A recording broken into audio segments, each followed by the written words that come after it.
Hey there, financially savvy travelers. If you're like me, you're always on the lookout for a great travel podcast. Well, I want to tell you about a great show called Out the System from Expedia. Now in its third season, it features tips and tricks for making the most of your travel experience. Join host Nasreen Natasi every other week as she speaks with people like Rashida Jones and Onika the Traveler, among others, to find out how and why they travel. Before you embark on your next trip, listen to Out the System and hear from travel experts and industry insiders, as well as people just like you who have great travel stories to share. This new season is the best yet. So go ahead and follow today on Apple Podcasts or wherever you're listening to this show. And here's a sneak peek of what you'll hear when you follow Expedia's Out the System. Research is absolutely critical, both on the flight and the accommodations front. So, Bill, why don't we start with you? What is your number one tip for travelers to make sure that they stay on top of the information and have as seamless of a, booking and travel experience as possible? As you mentioned, it's a time where you have to do more homework to have a successful vacation than ever before. And you have to make sure that you understand what the local regulations are, if there's any restrictions where you're traveling and so on. And that takes some research. One of the things we've tried to do is to make it a little bit easier by creating a resource center on Expedia. So if you go to expedia.com/COVID travel, one word, you'll find a resource center, a travel guide that collects a lot of the information you need to know. So health, safety, and travel advisories. We can't ourselves keep up with all of those changes, but what we've tried to do is collect all of the links to the right local governmental sites and state sites so that you can find out what it's like, whether you're going to be able to travel to an area, whether there's a quarantine rule in place. We tell you about what it's going to be like when you arrive at an airport and what you can expect there. Welcome to The Thought Card, a podcast about travel and money where planning, saving, and creativity leads to affording travel, building wealth, and paying off debt. We are the Financially Savvy Travelers. Hey, Financially Savvy Travelers. Welcome back to another episode of the Thought Card podcast.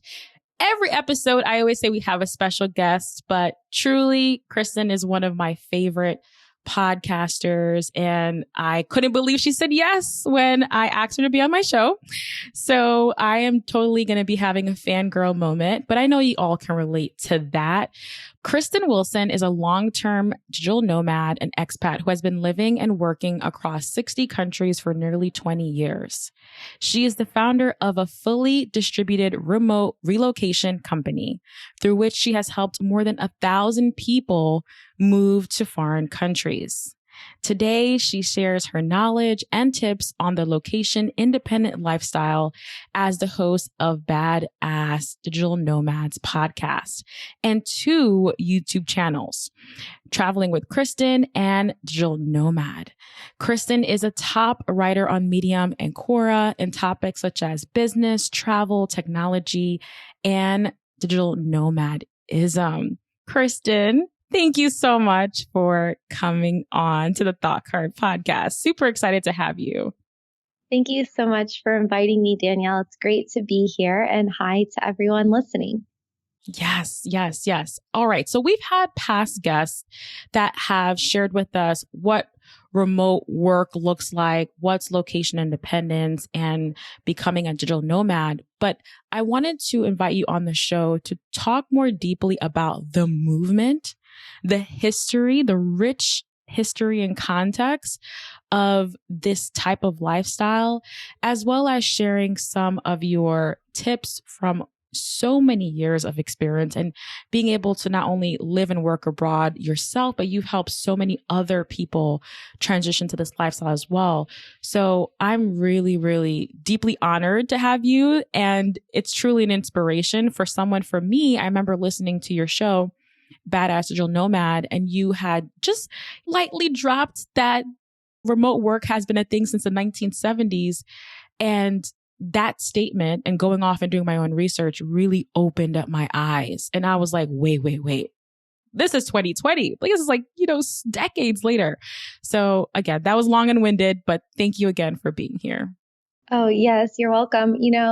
I think that part of the human experience that everyone can relate to is just wanting to know where we're from and why we're here. And we can kind of go down that rabbit hole in a lot of different ways, but it starts with, your life's purpose in this life, in this body. And then we want to know more about our ancestors. I think that's why ancestry.com is so popular and those sorts of DNA tests.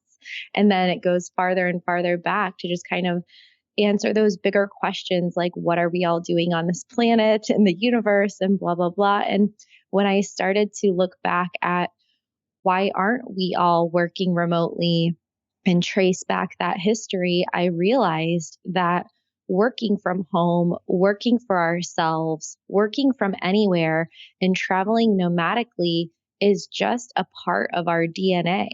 And we just all happen to be born at a time at the end of the industrial age, where for the past couple of centuries, people have been locked into this very unnatural way of living and working. And I think that understanding how we got here can explain a lot of the lack of fulfillment and happiness and joy that a lot of people feel because they're not living in their natural way. And it's a really exciting time to be alive because things are kind of coming full circle where for, hundreds of thousands of years, we didn't have very much technology, and then it's exploded exponentially in the past couple hundred years. So now we can kind of go back to our roots as humans, but with all of the opportunity and technology and communication and connection with people around the world that we didn't have before. In my opinion, the biggest block to working remotely has just simply been that it wasn't accepted on a macro level, and the mindset of being able to work from anywhere or work for yourself had not yet caught up with the times because we were living in this old paradigm.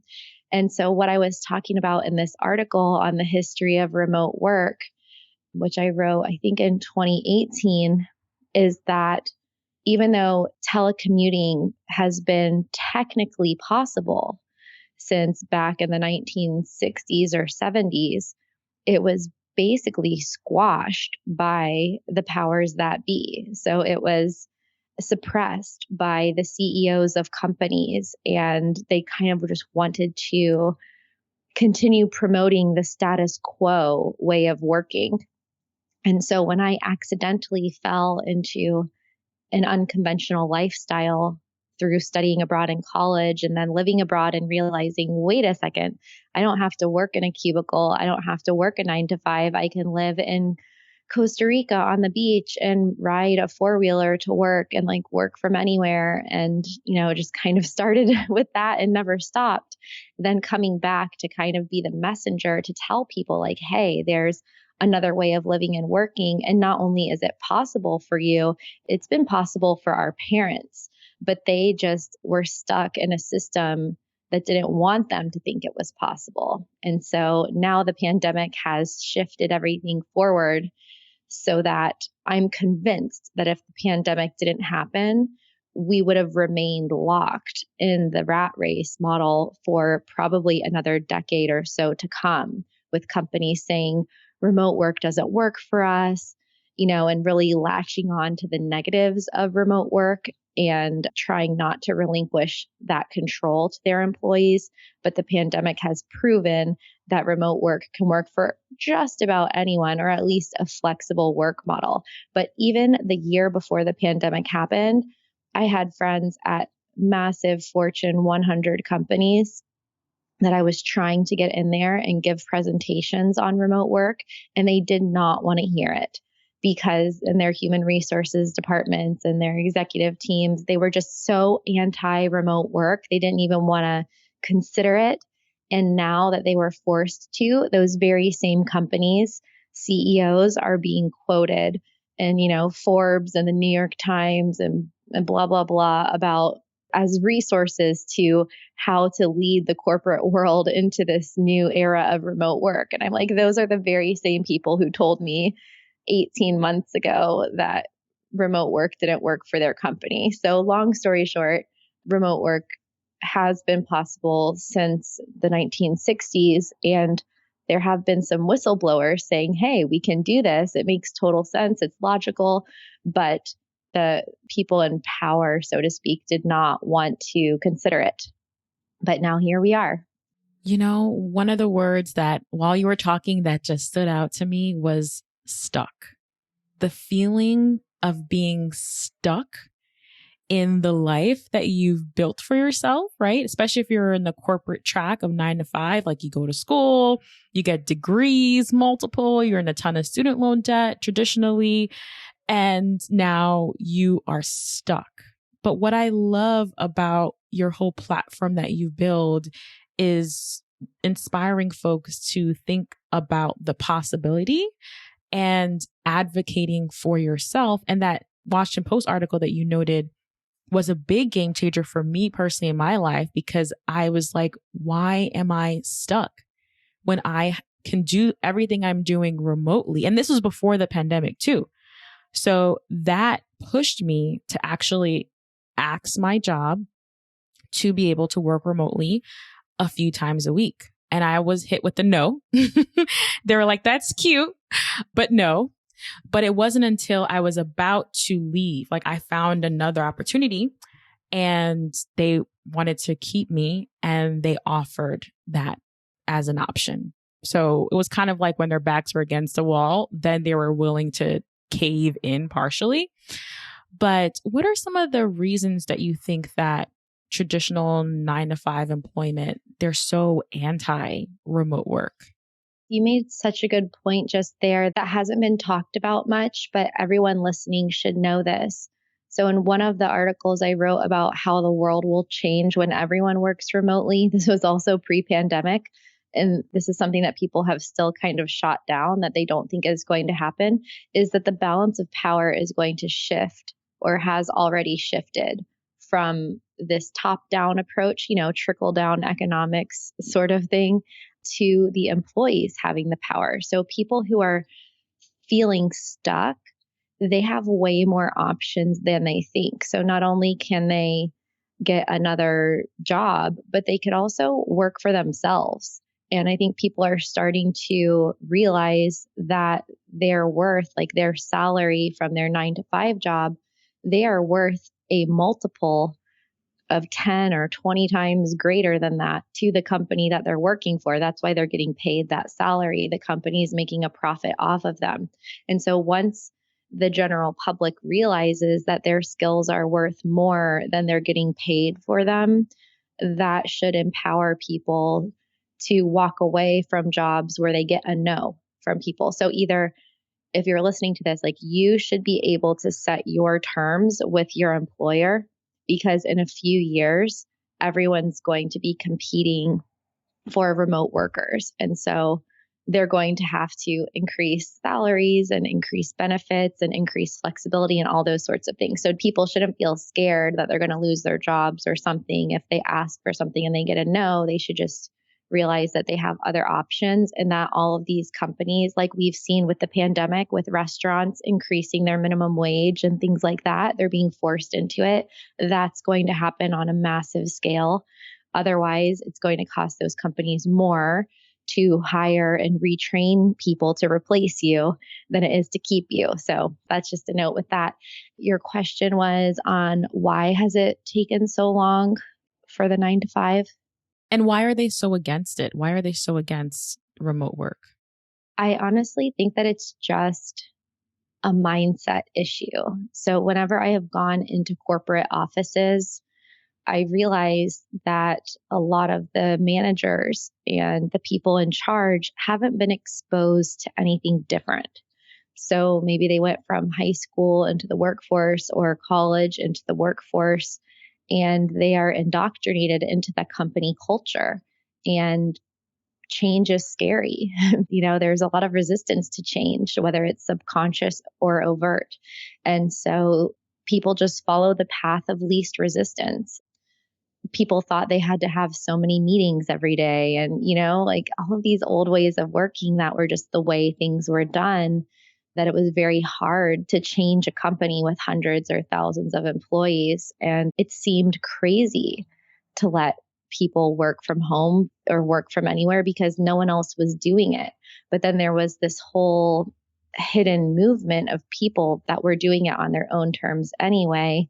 But, we were the very, very early adopters and the minority. And so I think the biggest fear that companies had was that, which is from the Washington Post article, is that people would slack off, that they wouldn't work, when actually the opposite is true. People are more productive and they work longer hours and they're more effective with their time.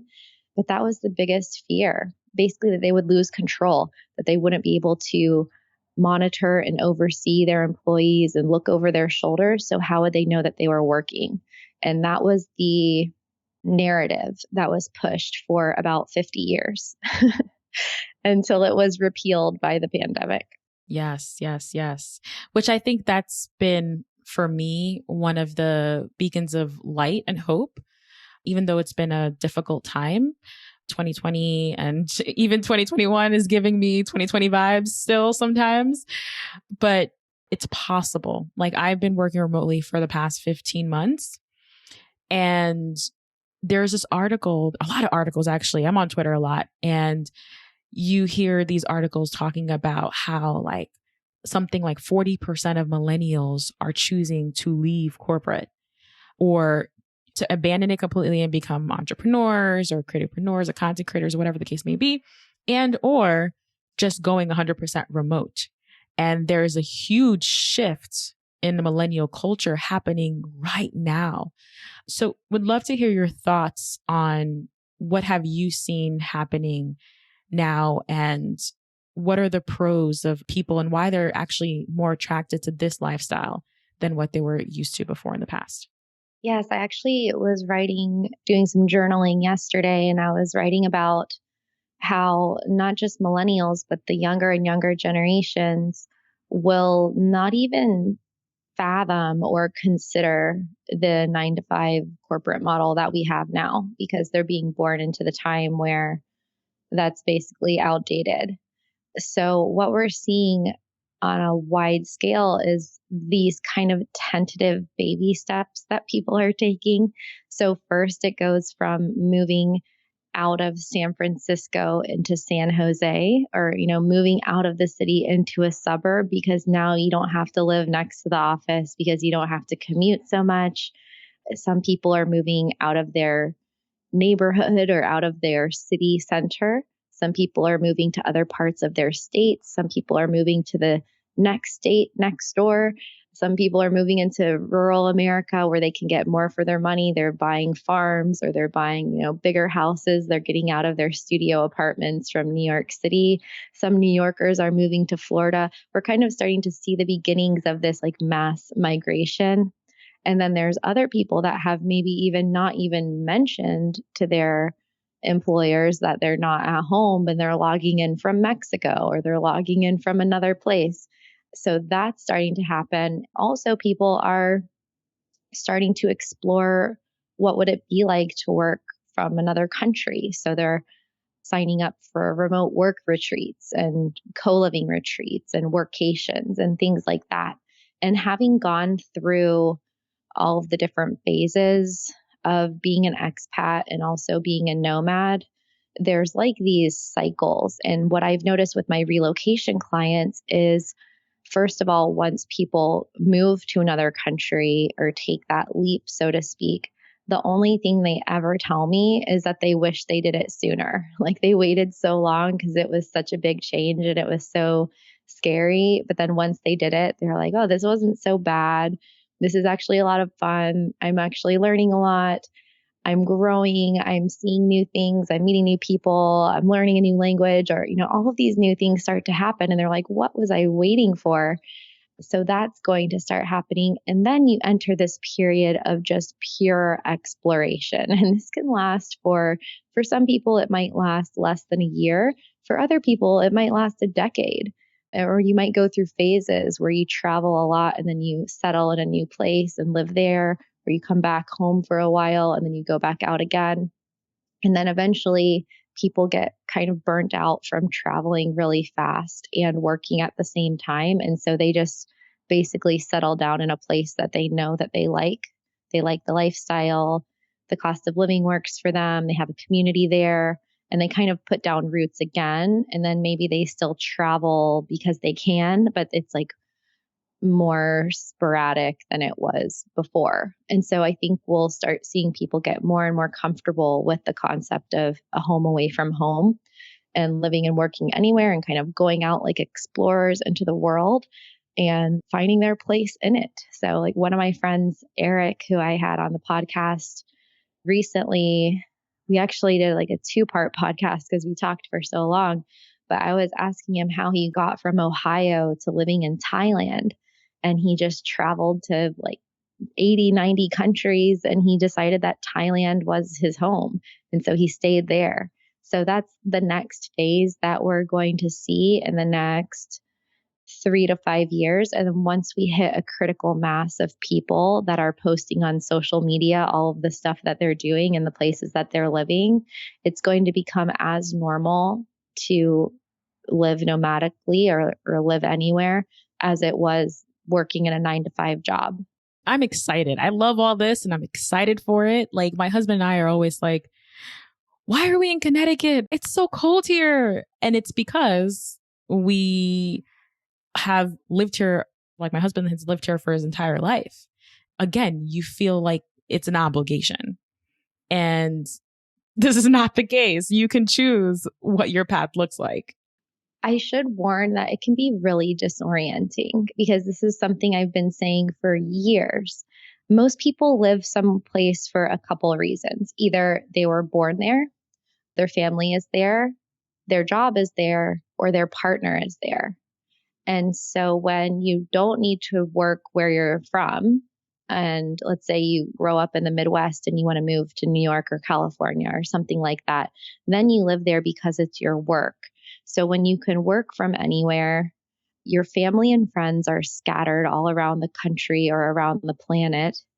And if you don't have a partner, or if your partner can also work from anywhere, it's like, why are you living where you're living? Like you have to find another reason to be living where you are. And that can be really disorienting because it's like you could live anywhere, everywhere makes sense, but then nowhere really makes sense.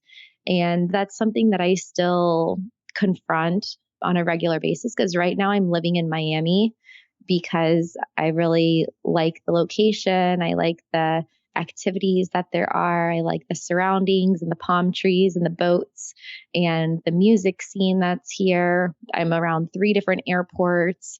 The cost of living is like moderate, but I just like my lifestyle right here. And I have friends here. But then on the other hand, I have friends in other places too. And my family lives in other places and I'm single. So, and I don't have a boyfriend or husband. So I know at any moment, like even really have roots here, I can just pick up and like move to Germany if I want or go, I don't know, like go anywhere. And so that gives you a lot of options, but then it can also be overwhelming to have those options. So I really coach people on thinking about why they want to live somewhere, like what are they looking for, whether it's some sort of adventure, climate, culture, bucket list goal, cost of living or savings goals. Like there's so many reasons to move somewhere. So to try to help people narrow their choices down so that they get the experience that they want, not just because Bali is really popular or Lisbon is really popular, but to choose a place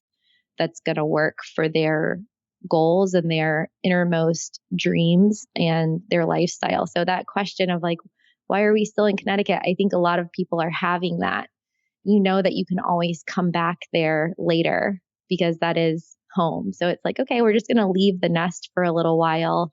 But when we want to, we can just move back. Exactly. I try to like sneak concepts in with my husband. And the other day I was like, what would it look like if we just traveled nonstop for a month? Like we just kind of said, okay, for the month of December, every year, we're going to just take a month off and live somewhere else. So I loved how you mentioned baby steps because it doesn't have to be like, okay, like I'm just going to go off and 100% changed my life. It could be work remotely for 1 day a week, work remotely for 3 days a week, going to another destination and doing a workation, moving abroad for a month.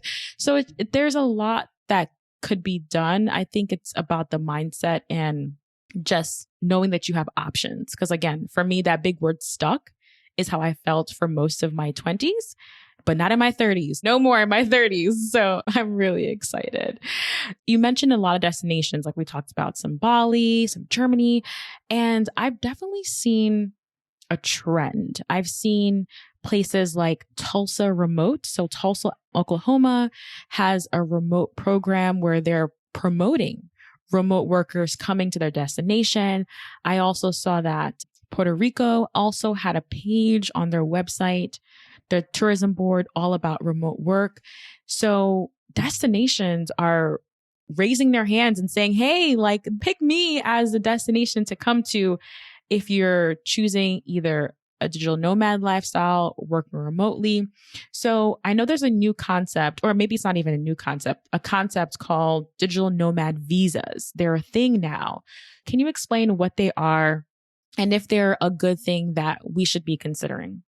Yeah, so a digital nomad visa is basically giving people some sort of I don't want to say official or formal status, but like an acknowledged status that they're working from their laptop in a certain country. So up until the pandemic, the only sorts of permits to go to a country were either a tourism stamp in your passport or a work permit, which was very difficult and expensive to get, which would assume that you were going to work for a physical company in another country. And it usually was for a long term, anywhere from 1 to 5 years.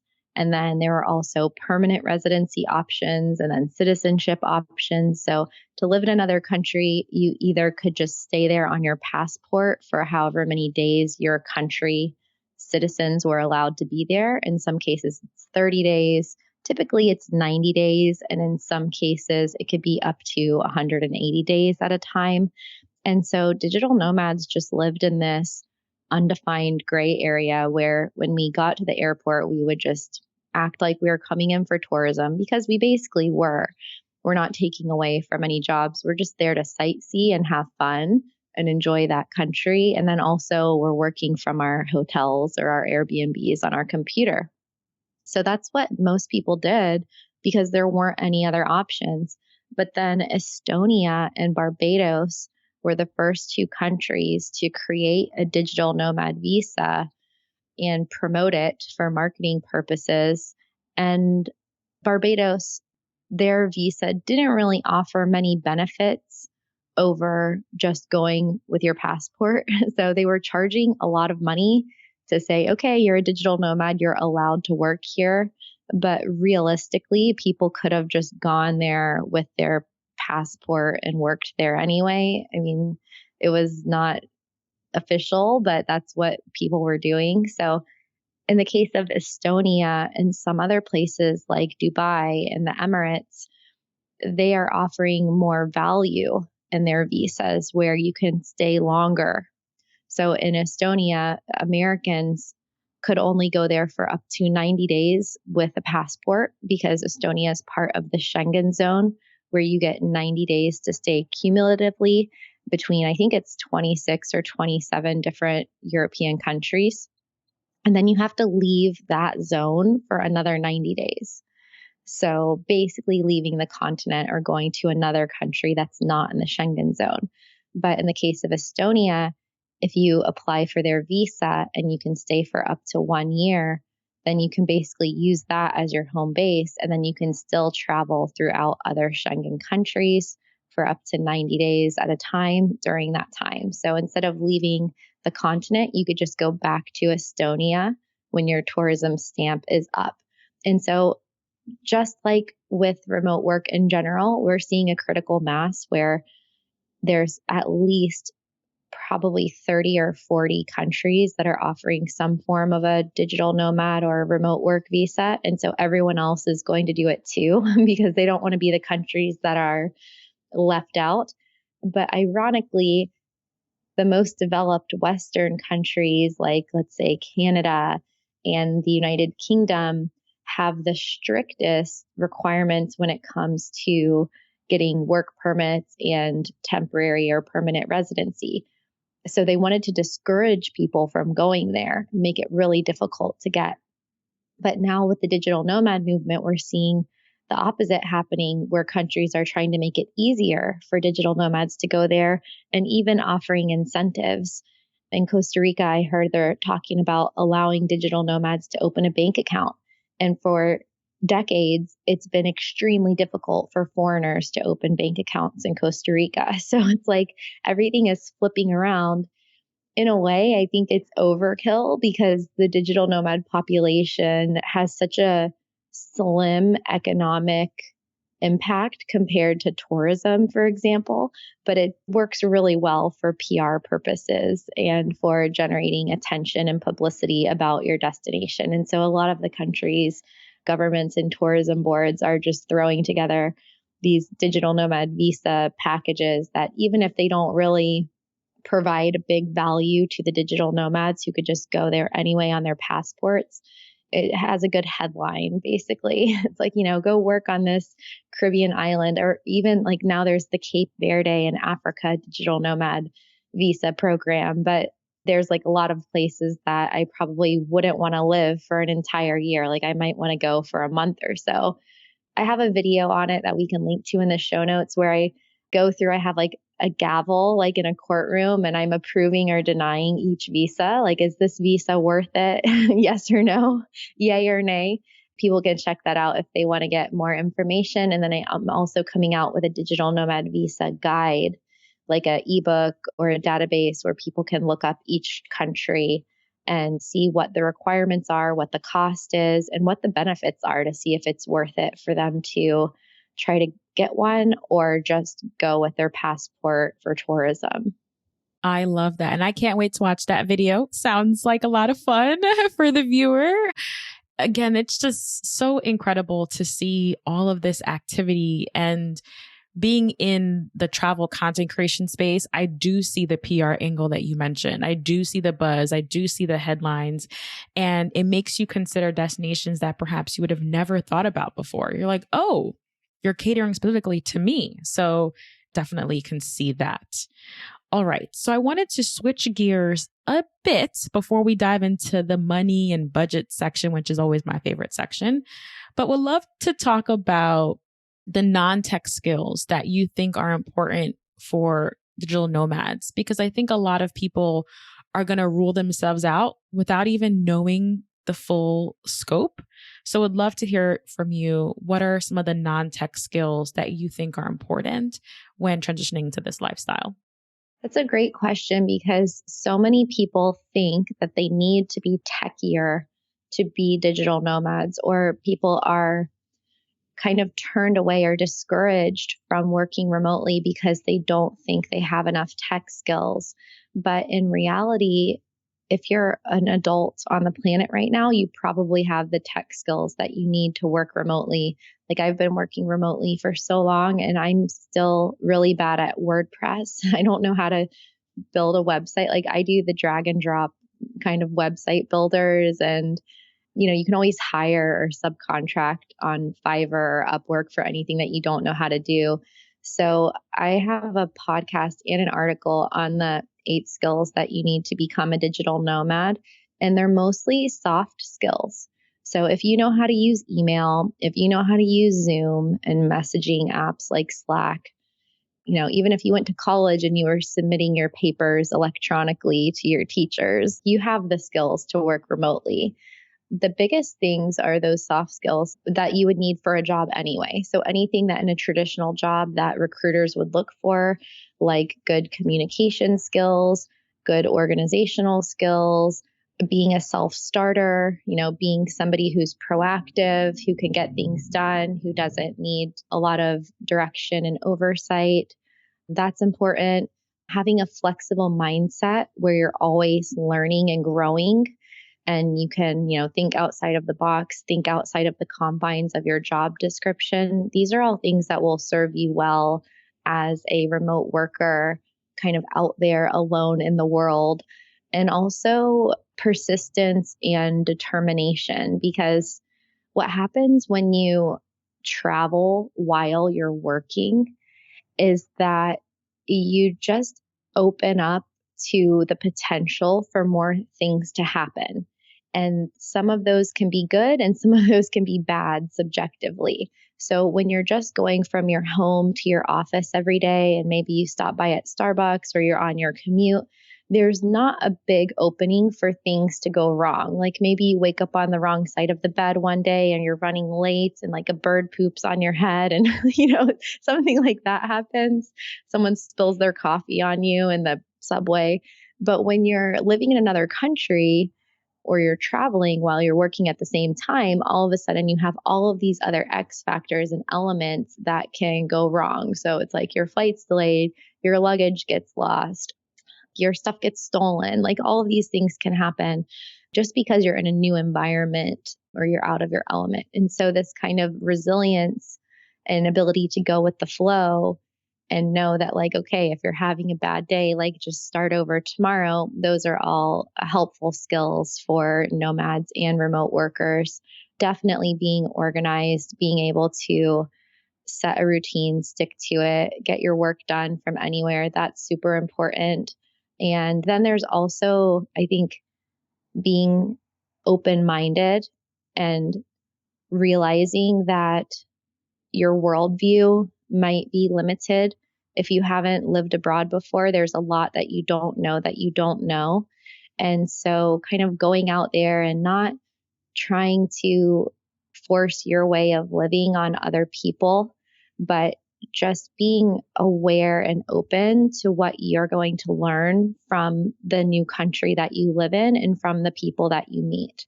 I started living abroad in 2002, and it took me until 2007 before I really started to realize how much of what I knew was either wrong or I wanted to reject it and replace those beliefs with a new belief system.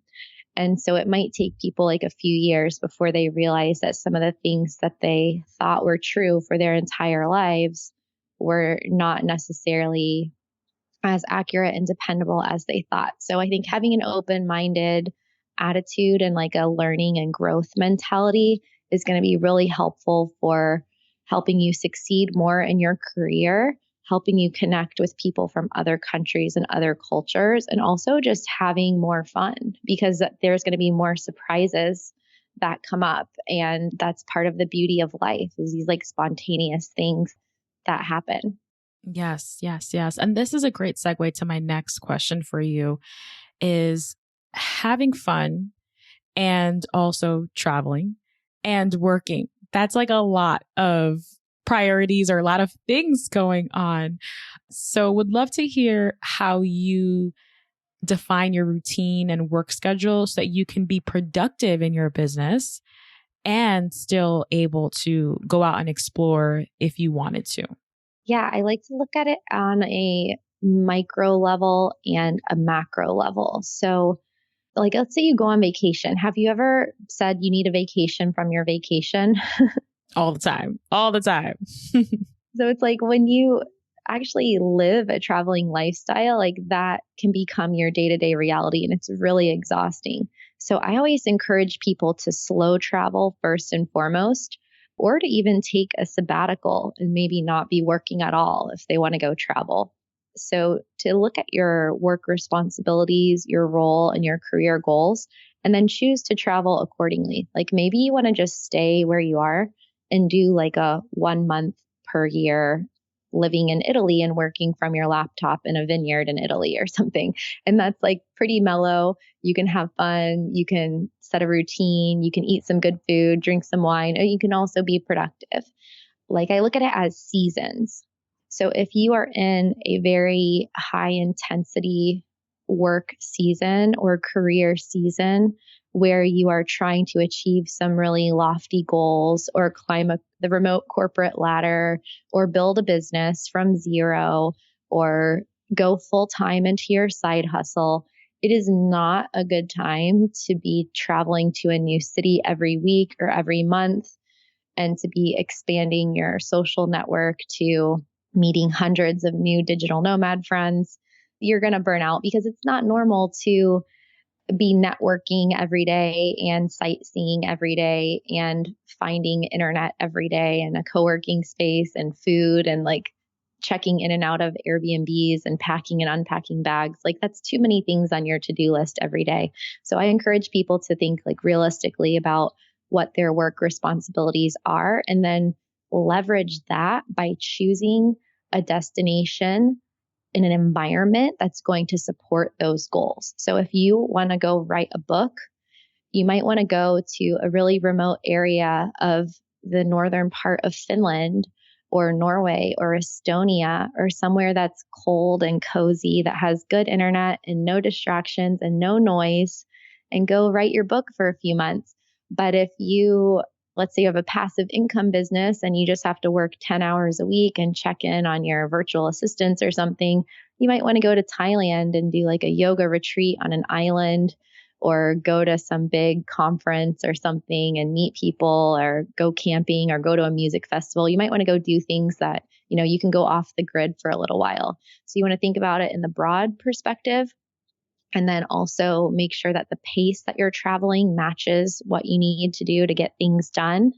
And then when it comes to your day to day, it's important to have like a routine and set work hours that you can lean into. So if you work in the Pacific time zone in the United States, like if you work in the California time zone, don't go to somewhere like Bali or Japan where you're going to have to work in the middle of the night.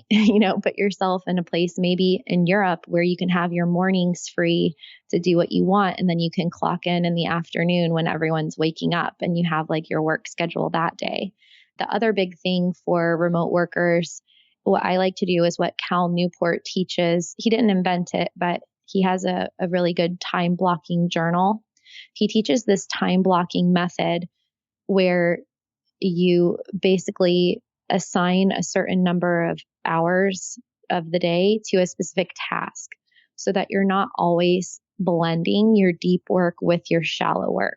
So you figure out when is your most optimal productive time of the day to work, and then you schedule your most high cognitive activity tasks in that time.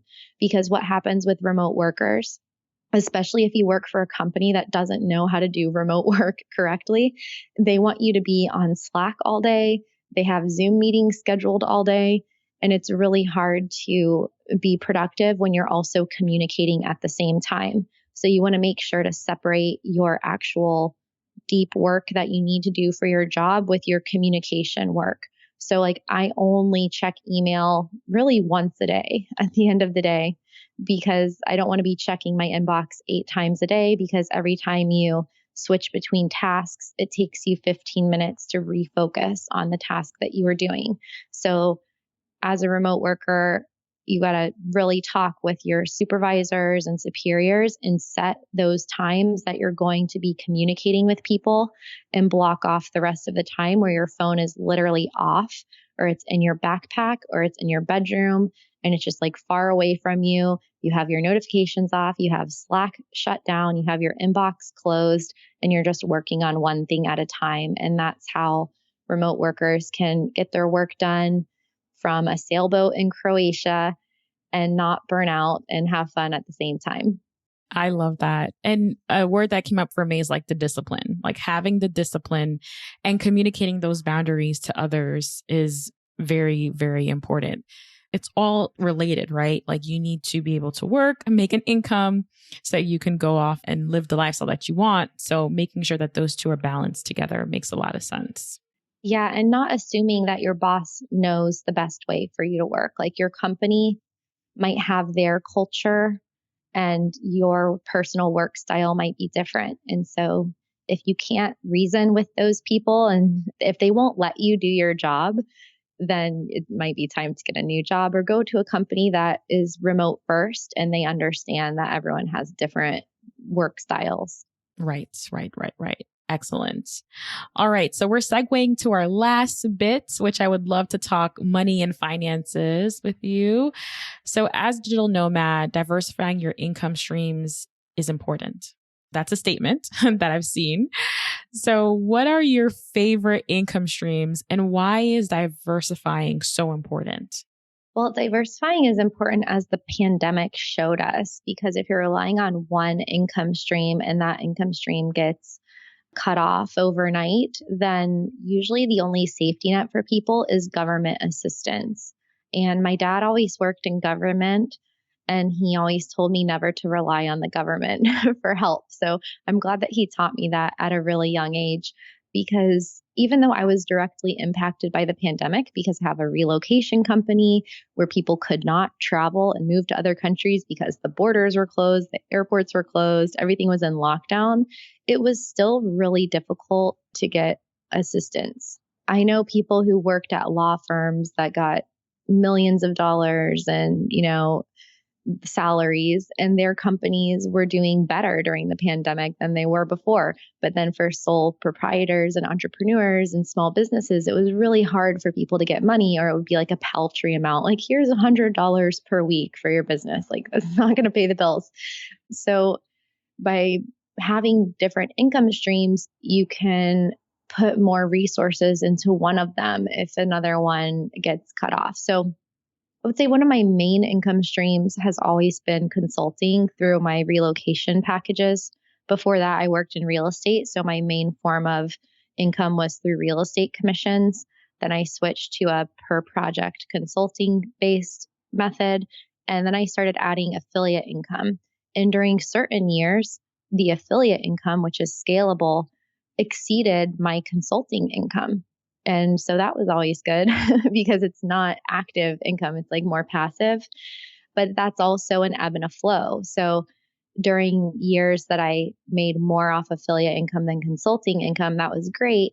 But then some of those affiliate sources dried up later because I didn't pay a lot of attention to them. I didn't reinvest in keeping those going. So it's good to diversify, but also not having so many income streams that you can't maintain them and manage them. So during the pandemic, when I couldn't do relocations, I looked at my skill set and my income streams, and I decided which one did I want to invest in. And I experimented with some things. I started doing video production for people. So for accounting firms, for law firms, social media posts and ads, and that worked out really well. And then I decided to go more into building my YouTube channel and try to monetize my YouTube more, get more through AdSense, get more through brand deals and sponsorships. And so the important thing for people to remember is that they can monetize their skills in a different way. And there's like infinite ways to make money online. You just have to pick the one that's good for you. So if you hate doing client work, then don't be a freelancer where you're going to work one-on-one with clients. Try to go more into something that has less one-on-one interaction, like building those affiliate marketing channels or a drop shipping store. And then the other thing is not to necessarily learn a totally new skill. Look at the skills that you already have and look at the one that you would do for free. So this is like your top 1% of your skills, your top 10% of your skills, and invest in monetizing those. Because what you'll find with your diverse revenue streams is that 80% of your income is going to come from 20% of your activities. So you want to find those activities that you're good at, that you like doing, and that people will pay you for, and double down and triple down on those, and not do something just because you think you should do it or because other people are doing it. Yes, being in control and knowing yourself is so important, which leads me to my last question before we get to learn more about your relocation business is how do remote workers and digital nomads create a budget where you're working and traveling at the same time? You're on the move. How do you manage your finances?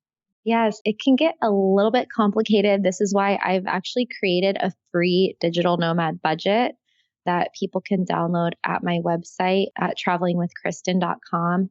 and I'll give you the URL so people can go directly to the page. But I have a budget for people that's like their pre-planning budget, and then their living abroad budget, and then also their travel budget. So there's kind of like 3 different budgets, because a lot of people want to save a little bit and have like a safety net before they start traveling, just in case, because, there's always those unforeseen expenses that come up. But interestingly, and this is the way that I have traveled for so long, is that by reducing your expenses at home, and that's what this budget does, is it helps you find out where you can eliminate your normal monthly expenses that you would have and replace those with your travel expenses. So if you don't have a car payment, if you don't have your utilities at home and your rent payment or your mortgage, you can actually just redistribute those funds to living abroad. And if you're from a first world country, in most cases, if you move abroad, you can save money. So my cost of living in Costa Rica was never more than like $3,000 a month. And that was basically doing whatever I wanted, like having a car, going on side trips, and my car expenses alone were probably like over $500 a month, because gas is expensive there.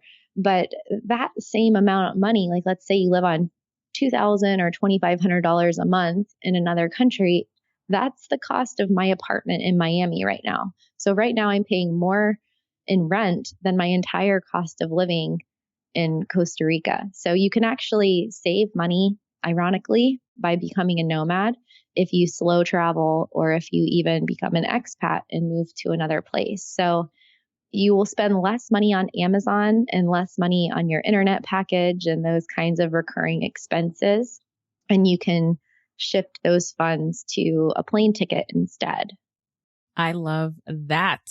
Listen, we got so many resources for you. All the links, videos, and everything mentioned in the episode will be in the show notes. So definitely head over to podcast.thoughtcard.com and grab those and dig into more of Kristin's amazing resources.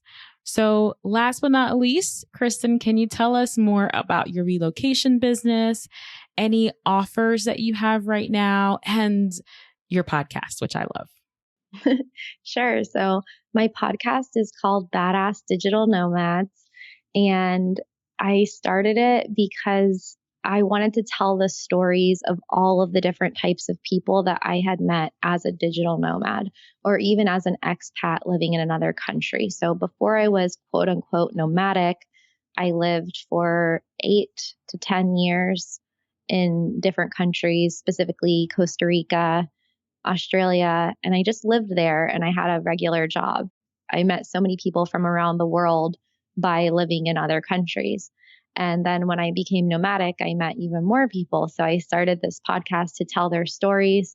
People can listen at badassdigitalnomads.com. We have, yesterday I published episode 114. So over 100 episodes now.